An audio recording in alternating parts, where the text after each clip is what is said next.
So after months of fighting the election results and misleading his supporters with baseless fraud claims, President Trump has publicly admitted that he will be leaving the Oval Office. He made the remarks in a new video posted online where he has finally condemned the deadly violence at the Capitol. Ben Tracy is at the White House. Ben, this new video certainly struck a different tone than the one released in the middle of the riot.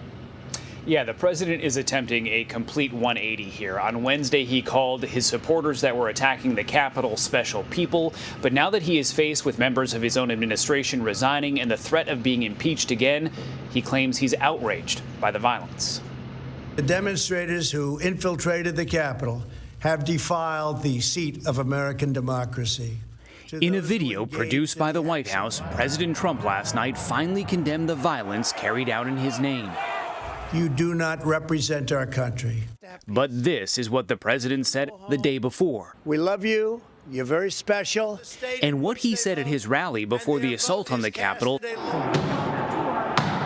may be investigated by U.S. attorneys for leading to the violence. We're going to walk down to the Capitol,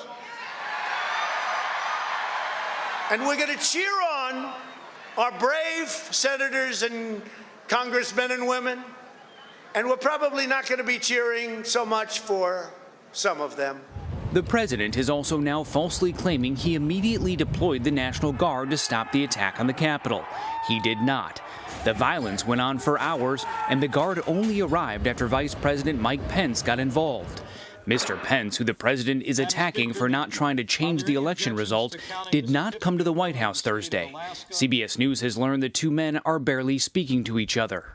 At least 7 White House officials have now resigned in protest, plus 2 members of the cabinet, Education Secretary Betsy DeVos and Secretary of Transportation Elaine Chao. She is married to Senate Majority Leader Mitch McConnell, and former Attorney General Bill Barr, who left the administration just last month, delivered a blistering rebuke, saying in a statement that orchestrating a mob to pressure Congress is inexcusable, and calling the president's conduct a betrayal of his office. A new administration will be inaugurated on January 20th.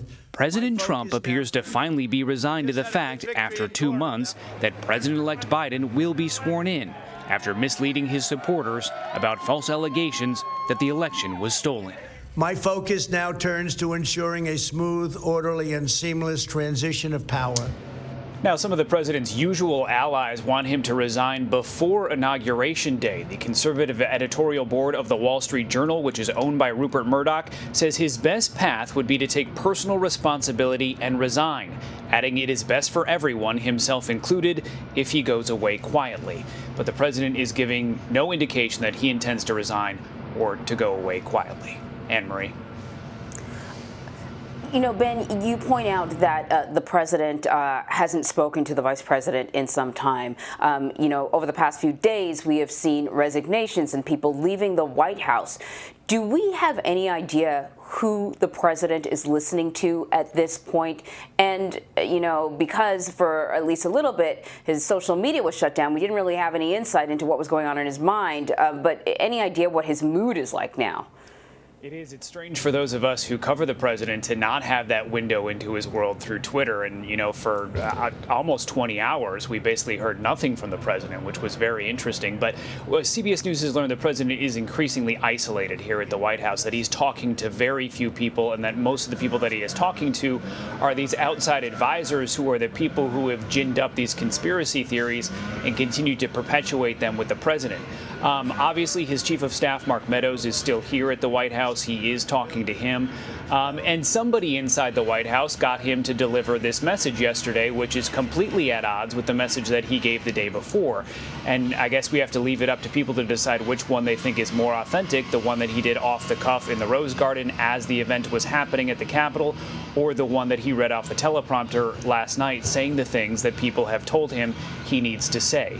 But the president is under a lot of pressure here. He is seeing his White House crumble around him as his cabinet secretaries, other administration officials resign, and his vice president is keeping a pretty big distance from him right now.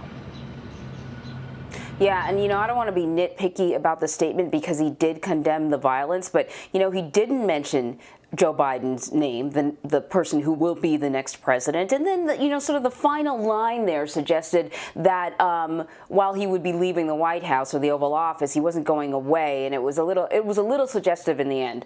But I digress. People are jumping ship. You mentioned two secretaries, DeVos and Chao, both have resigned.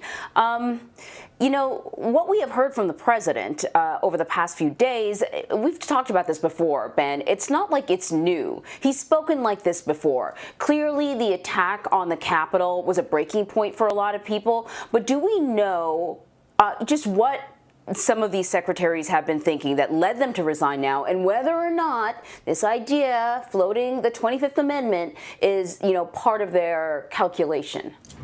So both Betsy DeVos and Elaine Chao, the two cabinet secretaries that are resigning or have now resigned, they both do cite the events at the Capitol as their reason for doing so. DeVos specifically links the president to that. She said in her resignation letter, "There is no mistaking the impact your rhetoric had on the situation," calling it an inflection point for her. But to your point, the president didn't really say anything differently at his rally the other day that he hasn't said many times before. I think the difference here is the outcome, that something actually happened, that violence happened right after he said that. So now you have these people around him who have seemingly been okay with what he has said in the past or have just kept quiet, now coming out and saying they can't take it anymore because you just can't argue with what you're seeing in front of your own eyes in terms of what happened at the Capitol. And I know I sound like a broken record on this, but I think we have to keep pointing out that it does not take immense courage to resign your position when you have 12 days left.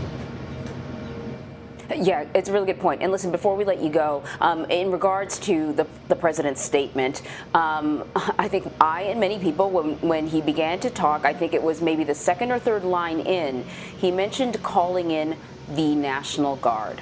That is not true, Ben. Can you give us a little bit of a fact check? It's not true. I mean, the president used that video to basically say that he helped solve the problem at the Capitol, which he did not. All the evidence we have, all the evidence that we have is that the president was pretty much MIA as this was all happening at the Capitol, that there were congressmen like the majority or minority leader in the House, Kevin McCarthy, trying to plead with the president to send help to the Capitol, and that the president was very slow to get involved, and that it took Vice President Mike Pence to talk to the Pentagon before the National Guard was actually deployed to the Capitol. So the president trying to take credit for that at this point, it just doesn't stack up with what we know to be true. Yeah, stunning. Ben Tracy, thank you very much.